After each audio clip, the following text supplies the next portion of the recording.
Maayong gabi sa tanan nato ng mga hinigugma, ng mga higala ug mga kaigsunan. Atong dayigon ug pasalamatan ng Dios niining talagsaon ug mabulokon nga takna diin kita makatuon sa iyang mga bililhon mga pulong. Akong pasalamatan ang mensahe sa awit nga nagpahinumdom kanato mahitungod sa atong gugma ug relasyon ngadto sa Dios. Ang atong tema niining simanaha simple ra gyud kaayo. I will go with Jesus. Ako makig-uban ng Ginoong Hesus. Mga kaigalaan o mga kaigsunan, kung aduna may importante nga desisyon nga kinahanglan natong himuon niining simanaha, kana mao ang atong pakig-uban kang Ginoong Hesus. Dili maayo nga kita mulakaw nga dili kita nahibalo kung kinsa gayud ang atong gialagaran ug kinsa ang atong gisunod. Mga kaigalaan o mga kaigsunan, ako maghinao nga niining simanaha nga ako makig-uban kaninyo nga ang balaang espiritu makig-uban kanato nga kita makahimo sa pagdaig sa iyang ngalan ug kita usab mahimong mapanalanginan sa iyang mga pulong. Mag-ampo kita. Magkagagahong mga Dios nga naikaw sa kataas-an sa mga langit. Salamat o Dios sa imong gugma o kaluoy. O Dios, nining takna samtang kami magatuon sa imong mga pulong. O Dios, among gipangayo ang imong balang espiritu nga diin magagiya sa among pagsabot o sa among mga pagpati. O Dios, gabay pa nga ikaw magahatag o paggiya sa tagsa-tagsa namo ng mga pagtuon karon nga kini o Dios mulungtad ngadto sa paglaom, mulungtad ngadto sa pagkabag-o sa among kinabuhi nga kami magkaadunay paglaom sa kinabuhi nga walay katapusan. Amo kini gipangayo sa ngalan ni Ginoong Hesus nga among manluluwas. Amen. Mga hinigugma ng mga kaigsunan, niya kita karon nagatubang sa makalilisang nga panahon. Gani atong nasaksihan pila lamang ka mga semana ang makalilisang nga mga bagyo nga din misalanta sa daghan kayong mga propiedad o usab nakadisturbo sa daghan nga mga tao dinhi sa atong kapupud-an o sa magkalain-lain dapit sa Luzon. Mga kaigalaan, dili lamang niini kundi usab karon nagaatubang kita sa usa ka makalilisang nga sakit nga gidala sa mga bakterya o gidala sa mga virus nga gitawag nato og coronavirus 19 nga diin miangkon og daghang mga kinabuhi, daghan ang mga namatay, mga hinigugma o mga kaigsunan. Ug dili lamang niini, makita nato ang pagkabungkag sa daghang mga kabtangan bisan pa ang atong mga kinaiyahan tungod kay atong nasaksihan ang mga linog, mga pagbuto o mga bulkan nga diin mga galaan mga kaigsunan nakapildi sa daghang mga propiedad o sa atong mga kinaiyahan. Mga kaigalaan, makita nato ang daghang mga biktima sa mga kamatay pinaagi niining mga kalamidad. Og ato sab madungog ang mga gubat. Madungog nato ang daghang mga gutom sa magkalain-lain ng mga dako. Atong madungog ang mga pagpanamastamas, mga paghilo sa kaugalingon pinaagi sa droga, mga pagpatay o guban pa. Mga kaigalaan ug mga kaigsunan, samtang kita nag-atubang niining magkalilisang nga panahon, makahadlok nga panahon, makaluya nga mga panghitabo. Ang moabot sa atong hunahuna mao naa pabay dapit niining kalibutan nga atong maadtuan diin aduna kitay kasiguruhan, diin walay mga kagubot, walay mga kabalaka. Mao ni ang dako nga mga pangutana nga gipangutana sa daghang mga tao. Is there a place here on earth nga diin naapay paglaom, naapay dapit diin wala nay mga kagubot o mga pagkabalaka. Mga kaigalaan o mga kaigsunan, tungod niining makalilisang nga panahon nga atong giatubang karon, may mga maalamon nga mga tao, mga sayantipiko, nga sila nagplano sa paglalim niining maong kalibutan ngadto sa lain nga mga planeta o bulan. May gihimo silang mga eksplorasyon kung unsaon nga ang tao makapuyo sa bulan, makapuyo dito sa Mars o uban mga planeta. Through their efforts, pinaagi sa ilang kaugalingon nga pagpaningkamot kaalam, gusto sila mulalin ngadto sa kadapit pinaagi sa ilang puso. But friends, dili kini plano sa Dios. Ngano man kay ang Biblia nagaingon sa Obadiah 1:4, but even if you soar as high as eagles, bisan po ikaw musutoy ngadto sa kinatasan pareho sa agila, ug tukuron mo ang imong mga salag diha sa mga kabituonan. Ang Biblia nagaingon, guyuron ko ikaw dinhi sa yuta. Kini nagapakita mga kaigalaan that it is not our own spacecraft nga diin kita makaangkon sa usa ka dapit nga malipayon ug malinaw. God has a way. Ang Dios naay plano kayo. So ang pangutana, unsay atong buhaton? Diin kita moadto. Ang Biblia mga kaigalaan ug mga kaigsunan nagapakita kanato sa Juan 14 versikulo 6 nga naay usa nga mipadayag siyang kagalingon nga diin makatabang kanato nga kini kinahanglan nato siyang ubanan. Ang Juan 14:6, si Ginoong Hesus mingon siya, ako ang dalan, ang kamatuoran ug ang kinabuhi. Mga kaigalaan ug mga kaigsunan, yes, naay usa ka binuhat nga diin siya usa ka Dios nga nagpakatao, nga diin siya nagtudlo kanato nga dunay paglaom kay siya mo'y dalan, kamatuoran ug kinabuhi. Siya lamang ang angayan nga makasulti niini tungod kay naa kaniya mga kaigalaan ang gahom ug pagbulutan sumala sa Mateo 28 versikulo 18. Pagbulutan didto sa langit ug pagbulutan dinhi sa yuta naa nining Dios nga tao nga mao si Ginoong Hesus. Mga kaigalaan ug mga kaigsunan, ang mga apostoles nagmantala nining usa ka Dios ug tao.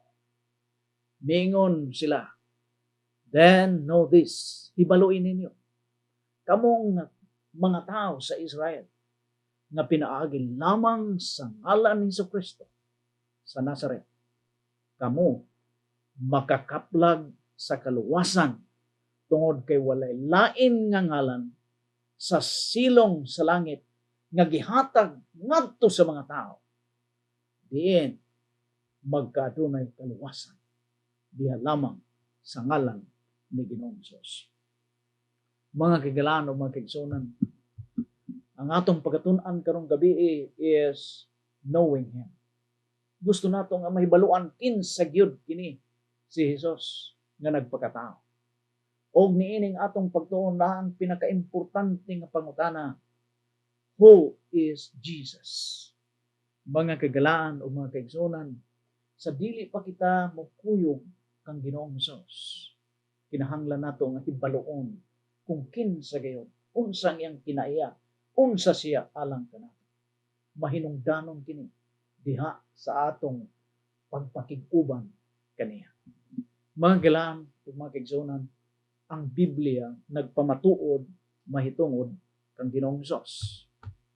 Nag-ingon sa 1:15-39, the scriptures, these are they which testify of me. Ang kasulatan, kini sila maoy magapamatuod kanako. So magilaan ang pangutana, kinsa kining Hesus? The direct answer, mao nga siya usa ka Dios nga nagpakatao. He is God man. Mga kaigalaan, ang Pilipos 2:7 naghatag kanato og usa ka kahibalo.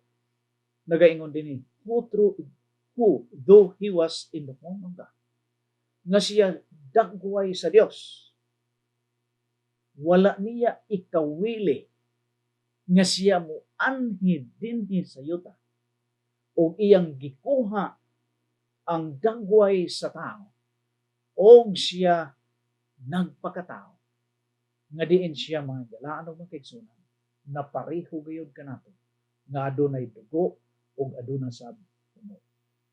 Mga kaigsunan o mga kahigalaan, niya pa ang pahinumdom sa Juan 1:14. Mingon din, the Word became flesh. Kinsa man kining pulong. Kay sumala sa Juan 1:1, in the beginning was the Word. Sa sinugdanan ang pulong, ug kung atong tun-an, kining pulong walay lain kundili si Ginoong Hesus. Kay sumala sa pinadiyag 19:3, he was clothed with a vesture dipped in blood, and his name is called the Word of God. This is referring to Jesus Christ. So mga higalaan o mga kaigsunan, kining pulong nga nahimong unod, pulong walay lain kundili Dios. Kay nag-ingon diha sa 1:1, in the beginning was the Word, and the Word was with God. Sa sinugdanan ang pulong, ug ang pulong Dios. O kining Dios, mga higalaan, nga pulong, siya nagpakatao. O sa diha nga nagpakatao siya, mga higalaan, aduna siya'y duha ka kinaiya. Kinaiya sa Dios o kinaiya sa tao. O kini mga higalaan, giipon diha sa usa ka persona nga mao si Ginoong Hesus. O kining Ginoong Hesus, sa diha nga nagpakatao siya, nakita nato kung unsa gayud ang himaya sa Dios tungod kay siya dagway man sa Dios and at the same time usa-usab kadagway sa tao.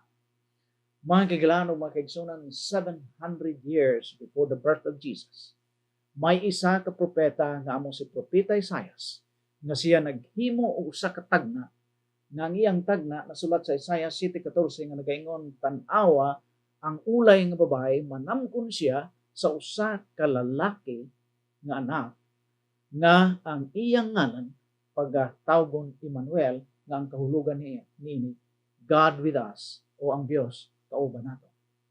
Mga kailaan o mga kaigsunan, human sa 700 ka mga tuig, kini natuman sa diha nga si Ginoong Hesus na tao didto sa pasungan sa dapit sa Bethlehem.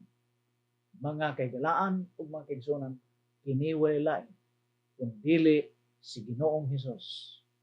Og ang tuyo niini sa iyang paghanhi gihisgutan sa Lucas 19:10 nga nagaingon, kay ang anak sa tao wala lain kundi si Ginoong Hesus, nag-anhi siya aron sa pagpangita o pagluwas ni antong tanan nga mga nangawala. In other words, tanan nga mga naisalaag, tanan nga diin walay paglaom sa kinabuhi nga walay katapusan.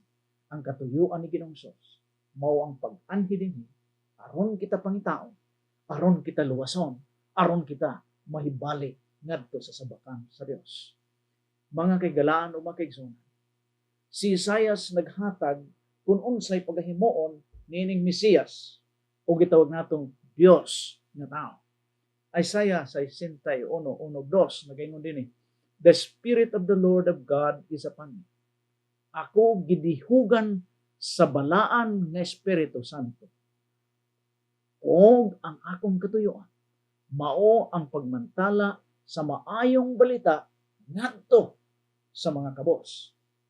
O iya pagyud ning gipadako mga kagalaan sa Isaiah 61:1-2. nagingon dinhi, ako gipadala aron sa pagtambal niadtong mga nadugmok nga mga kasing-kasing, aron imantala ang liberty o gitawag nato kagawasan niadtong tanan nga mga bihang, sa pag-abli sa tanan nga mga bilangguan diin didto ang daghang mga gigapos, sa pagmantala sa kahimut-an nga tuig sa Dios ug sa paglipay niadtong mga tao nga mga masulong.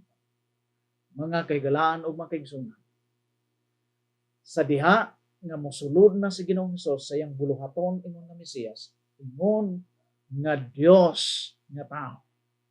Siya misulod ngadto sa sinagoga, sumala sa Lucas 4:16. Og didto sa sinagoga, atubangan sa daghang mga tao, gikuha niya ang libro ni Isaias.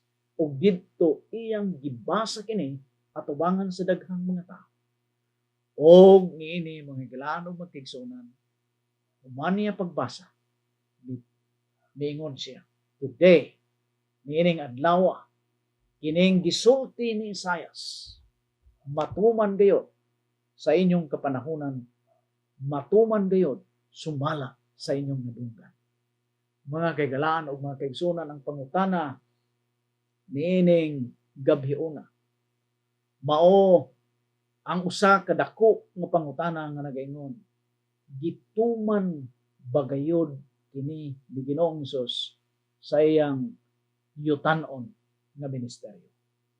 Mga higalaan o mga kaigsunan, kung atong basahon ang tibuok nga kasulatan sa New Testament, sa mga binuhatan ni Ginoong Hesus nga kini gi-record sa mga apostoles, nagapakita nga sa panahon ni Ginoong Hesus, daghan gayud nga mga tao ang miadto kaniya, misunod kaniya, naminaw sa iyang mga wali mga pagtudlo, og niini usab ang daghan nga mga masakiton nga diin gusto nga mutandog diha lamang sa sidsid sa iyang sinina, kay sila nahibalo nga sa diha nga ila kining kuptan adunay gahom nga magawas kaniya. Og ang Lucas 6:19 nagaingon, gitambalan silang tanan. In other words, Jesus, si Ginoong Hesus, the God-man, nagtambal kanila, giayo sila, mga kaigalaan. Ang Biblia nagapamatuod nga si Ginoong Hesus nagtambal sa magkalain-lain nga mga sakit. Nagtambal ni atong dili makakita. Nag-abog sa mga yawa ni atong mga tao nga giyawaan. Mimando sa mga bagyo, sa pagpahunong. Mga kaigalaan ug mga kaigsunan, bisan pa ang walay mga kinabuhi, mga nangamatay, si Ginoong Hesus adunay gahom sa pagbabalik sa ilang mga kinabuhi. Kung dili lamang sa pisikal, mga higalaan, kung dili si Ginoong Hesus mihumpay usab niadtong mga tao nga adunay problema sa ilang spiritual nga kinabuhi. Atong makita ang usa ka adulterous woman nga diin kining babae gitamay og siya, mga kaigalaan, wala na ang kuna sa katilingban tungod sa iyang dako nga sala nga gihimo.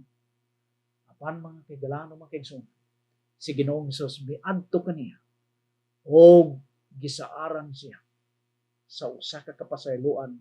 1:11 nagaingon, neither do I continue go and sin no more. Gipasaylo ni Ginoong Hesus kining mga babae. Yes, brethren, friends, the God-man, dili lamang siya nga natao, dili lamang siya nga nagakinabuhi nga malampuson, matinabangon, madalagon, dili siya usab namatay alang kanimo ug kanako.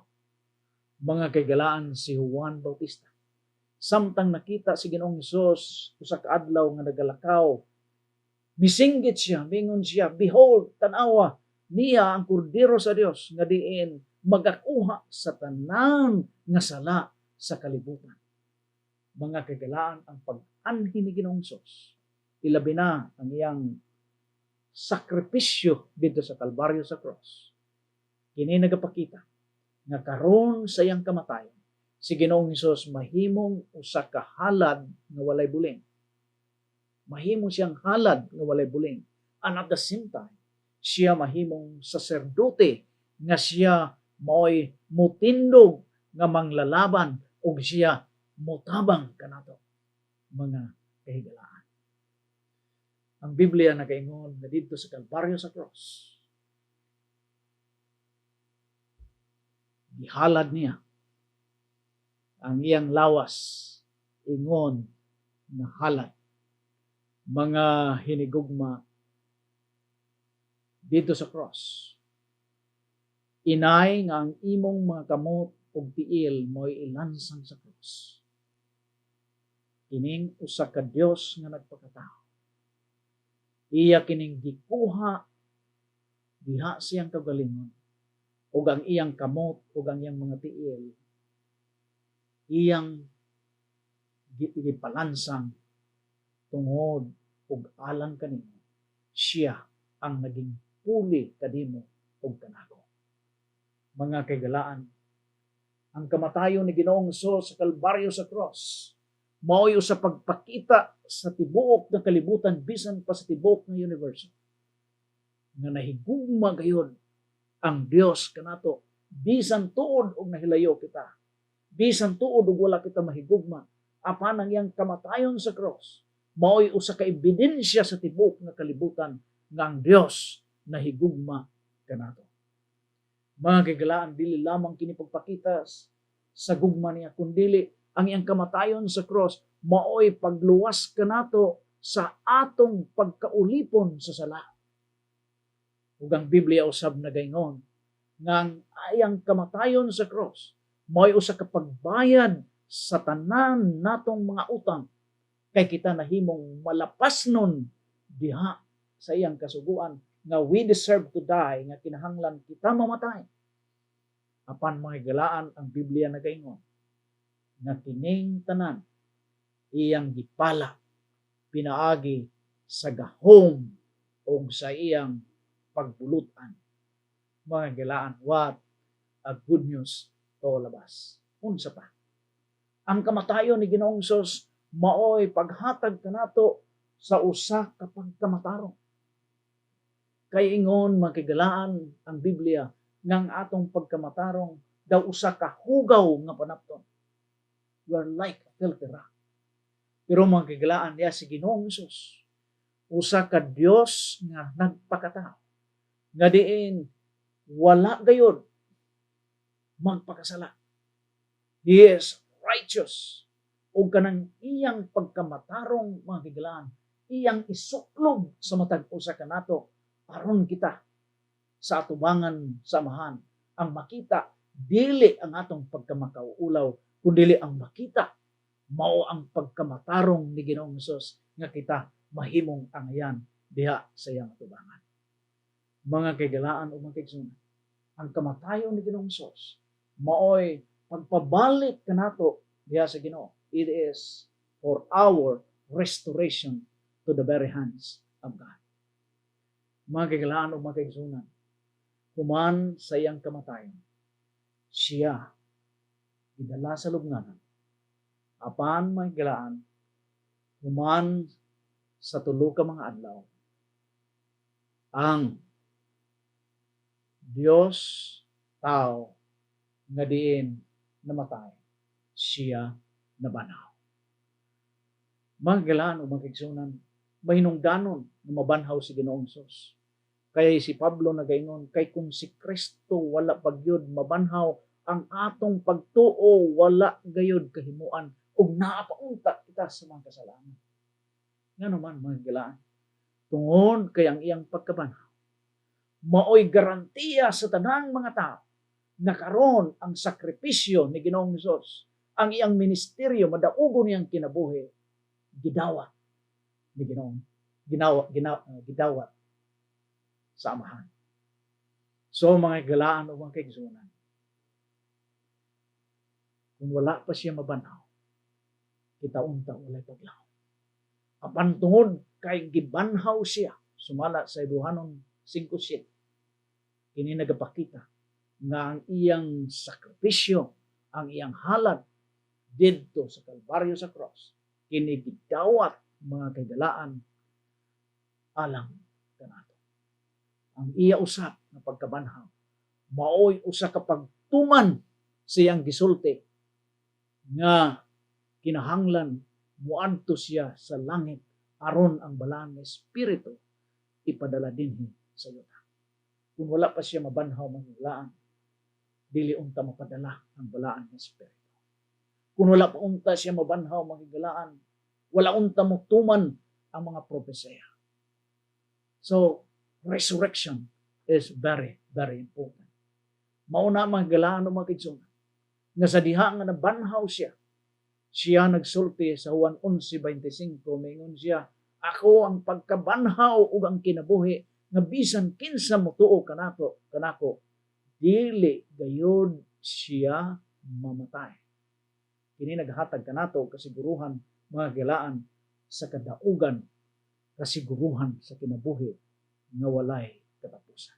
So ang iyang pagkabanhaw may pagpakita nga siya dunay gahom batok sa kamatayon. Kini pagpakita kanato nga gikan sa mamalatyon nato nga kahimtang kita maalin-an sa dili madinunoton nga lawas. Kita mahatagan og paglaom nga tungod kang Kristo. Kita mabag-o gikan sa himalatyon nga kahimtangan ngadto sa madagayaon og malipayon nga kahimtangan. Mga kaigalaan ug mga kaigsunan, makita nato nga ang Biblia nagapakita nga sa diha nga moabot si Ginoong Hesus dinhi sa yuta, bag-ohon ang tanang mga butang sumala sa gisaad niya sa iyang pagkabanhaw. The resurrection will provide us hope, brethren. Karon mga galano mga kaigsunan, human siya mabanhaw, siya nahimo natong mediator. Siya karon nahimo nga atong taga pagpataliwala. Siya karon mo'y atong manlalaban. Siya karon tuwa sa atubangan sa amahan, mga higilaan o mga kaigsunan nangatubang kanato. Nganuman, kay ingon ni San Pablo, kitang tanan magahimo og saysay sa tanan nato nga mga binuhatan ngadto sa Dios. Apan malipay kita mga higilaan nga samtang kita mga tubang sa amahan, niyan ang gitawag pagsusi sa atong kinabuhi. Aduna kitay gitawag advocate. Aduna kitay manlalaban. Aduna kitay abogado.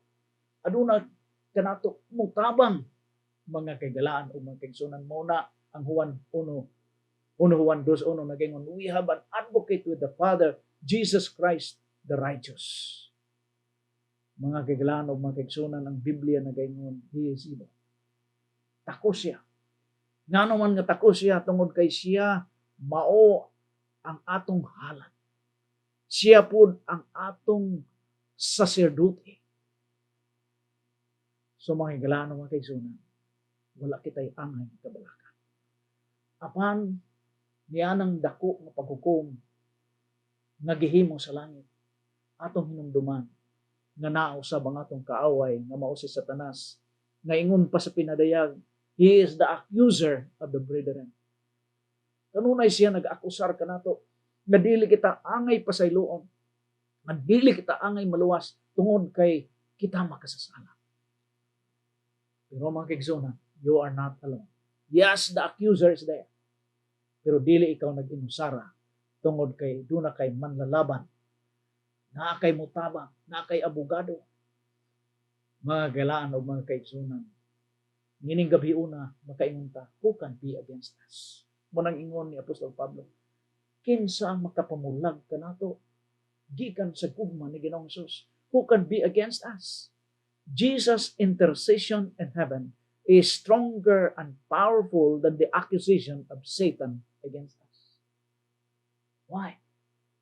Tungod kay siya makigsunan, bibati, pareho sa atong pagbati, tungod kay siya usa ka God man, siya usa ka Dios nga nagpakatao, nga diin ang atong mga kaluyahon, ang atong mga pagbati, ang atong mga panghunahuna, iya usab nga giagian. Apan mga galano makigsunan, gitintal siya in all points, pero wala siya makasala. Mga kaigalaan o mga kaigsunan, hinumduman nato, we have a God-man in heaven. Gidala niya ang iyang kinaiya nga tao didto sa langit. O didto mga kaigalaan, igipresentar niya unsa ang pagluwas sa tao, pagtabang kanato. Busa mingon din sa Apostol Pablo, therefore he is able once and forever. Siya takos, nganuman, kay pinaagi kaniya through him. And then sabi, mingon din, he lives forever to intercede with God on the behalf. Mga kahigalaan o mga kaigsunan, yes, karon si Ginoong Hesus tuwa sa labing balaang dapit sa sanktuaryo sa langit. But siya mubalik din human sa investigasyon nga iyang ginahimo dito, human sa iyang pagpangabugado kanimo kana, siya nag-andam og sa kabalos. Og siya mga kaigsunan o mga higalaan, mubalik din. Dili na ingon nga usa ka saserdote. Apan mubalik siya ingon nga hari sa mga hari. Og dal-o niya ang iyang balos. Mga kaigalaan o mga kaigsunan, sa wala pumukayab si Ginoong Hesus ngadto sa langit, naghatag siya og pasalig ngadto sa iyang mga disipulos. Mingon siya, in my Father's house, sa balay sa akong amahan, adunay daghang mga puloy-anan, muadto ako, tug-anan ko kamo, muadto ako, og mag-andam og lugar alang kaniya. Og kung mag-andam nako, mubalik ako dinhi, og kuhaon ko kamo, nga bisan asa ako, tuwa usab ako kamo. Mga higalaan, mga kaigsunan, kini mo ipasalig nga si Ginoong Hesus gusto gayud makig-uban kanato. He wants us to be with Him. Mga kaigalaan o mga kaigsunan, sa pagbalik ni Ginoong Hesus, ang mga tao nga diin mituo kaniya, mga tao magigalaan nga diin nakaangkon sa iyang merito, sa iyang kamatayon, sila musinggit sa kalipay, magaingon sila, tanawa siya moabot uban sa mga panganod og ang mga mata makakita kaniya bisan kadtong mga nagabunal kaniya og ang tanan nga mga katawhan sa yuta magbangutan tungod kaniya. Mao na ang sitwasyon sa pagbalik ni Ginoong Hesus. Ug niya nang adlaw kadtong mga tao nga diin nakaangkon sa gihimo niining Dios nga tao, sa iyang kadaugan, sa iyang kinabuhi, sa iyang kamatayon, sa iyang ministeryo sa langit, sa iyang pagkabanhaw, niya ang ilang isulti. Niyang adlaw sila moingon sapagkat tinuod kini mao ang atong Dios, kami mingsalig kaniya ug siya nagluwas kanato, kini ang Ginoo, kami tuo, kami magmaya sa iyang kaluwasan. Mao ni magigalaan ang usa ka grupo sa mga tao nga diin nakaangkon sa gihimo ni Ginoong Hesus sa iyang ministeryo. Apan niya usab grupo sa mga tao nga diin nagdumili sila sa paghibalo niining Dios nga tao. Niya din nagaingon, unya ang mga hari sa yuta ug ang mga prinsipe, mga general, adunahan, gamhanan ug tanan, ulipon ug gawasnon nagtago sa mga langob ug taliwala sa mga pangpang sa mga bukid. Ug sila nagtawag nga nagaingon, bukid ug mga bato, tuguti kami ug tagui kami gikan sa naong sa nagalingkod sa trono, gikan sa kabuhat sa Dios. Mga hinglaan mga kaigsunan, yes, Jesus is coming very soon. Kining Dios nga tao, mubalik siya ingon hari sa mga hari. Asa ka nining grupuhan. Niadto ba nga naibalo kung kinsa si Ginoong Hesus uni ang mga tao nga nagdumili sa paghibalo pagpag-uban kaniya. Mga kahigalaan pinadayag 3:20. Ang Dios kanunay nagapanuktok diha sa pultahan sa atong kasingkas. Gusto ang Dios, nagaimbita ang Dios na ikaw makig-uban kaniya. Gani kung atong basahon ang pinadayag 3:20, siya mismo ang muadto kanato ug makig-uban kanato. Mga kahigalaan ug mga kaigsunan, mubalik si Ginoong Hesus. Unsa kaha ang imong desisyon karong gabiuna? Unsa kaha ang imong desisyon nining gabiuna? Ikaw ba makig-uban ni Ginoong Hesus? Mga kahigalaan ug mga kaigsunan, ang desisyon na gusto sa Dios nga ikaw mo ingon karong gabi, muuban ako kanimo o Ginoong Hesus. Kung kana mo ang imong desisyon karong gabi, ako nagahangyo kaninyo nga kamo muampo kauban ako. Atong pangayoon ang tabang sa Dios nga kining atong desisyon malig-on diha kaniya nga kita makahimo gayod sa pag-uban diha kaniya. Magampo kita. Magagagahom nga Dios nga naitaw sa katas-an sa mga. O Dios, salamat sa mensahe nga imong gipahinumdum kanamo nining gabi. O Dios, tabangi kami nga kami makasunod diha kanimo. O Dios, tabangi kami nga kami makakinabuhi sumala sa imong kabubuton. O Dios, di ay mga katawhan nga diin sila karon naghatag sa ilang desisyon sa pagsunod diha kanimo. Tabangi sila o Dios ng ilang desisyon karong gabiuna usa ka lig-on nga desisyon o kini mulungtad ngadto sa kakalipay o paglaom sa imong pagbalik na sila makakatlag sa kinabuhi na walay katapusan. Amo kini gipangayo sa ngalan ni Hesus nga nagluwas.